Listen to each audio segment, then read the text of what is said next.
What's up, guys? I'm back with another movie review. I'm continuing my rewatch and re-review of the Paranormal Activity series. Today I'm talking about Paranormal Activity 3. When we went from the first movie to the second movie, we went back in time to see the events that happened just before the events in the first movie.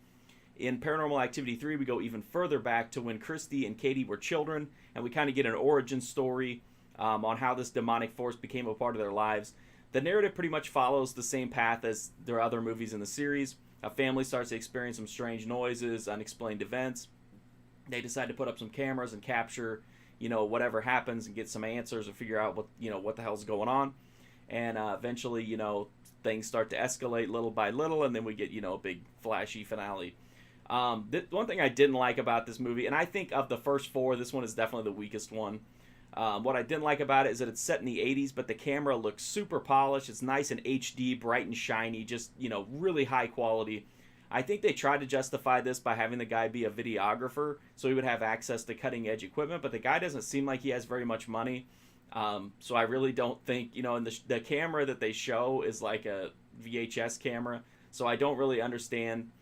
I know it has to go on the bed, or it had to go on the big screen, so maybe they just didn't want to use VHS, but it just kind of takes you out of it because it doesn't seem like it's, very authentic. That's just me, though. I think it would have looked better on VHS because it would have been creepier. VHS is always creepier than HD, in my opinion. I didn't really care for the characters in this one.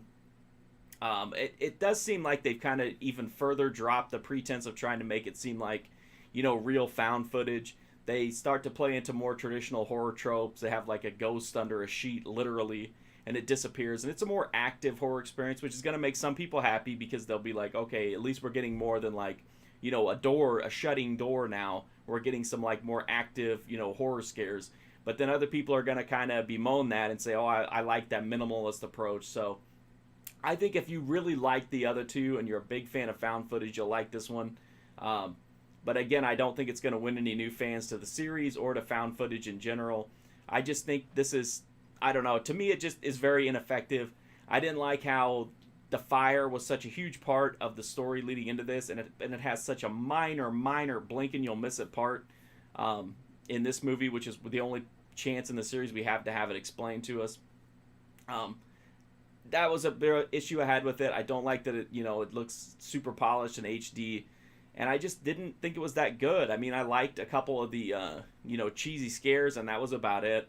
So I think of the first four, because I consider the ones after four to be kind of their own deal. They don't really feel to me like they're a huge part of the series or the same like vein as the rest of the series. But of the first four, I think this one is definitely the weakest one, and I can't even recommend it really to found footage horror fans because I don't really think it's even worth seeing for them. 1, 2, and 4 I think are solid watches if you like found footage, but 3 I think is definitely skippable. I just didn't care for it at all. I thought it was just pretty much bad. I mean, not found footage 3D bad, but not great.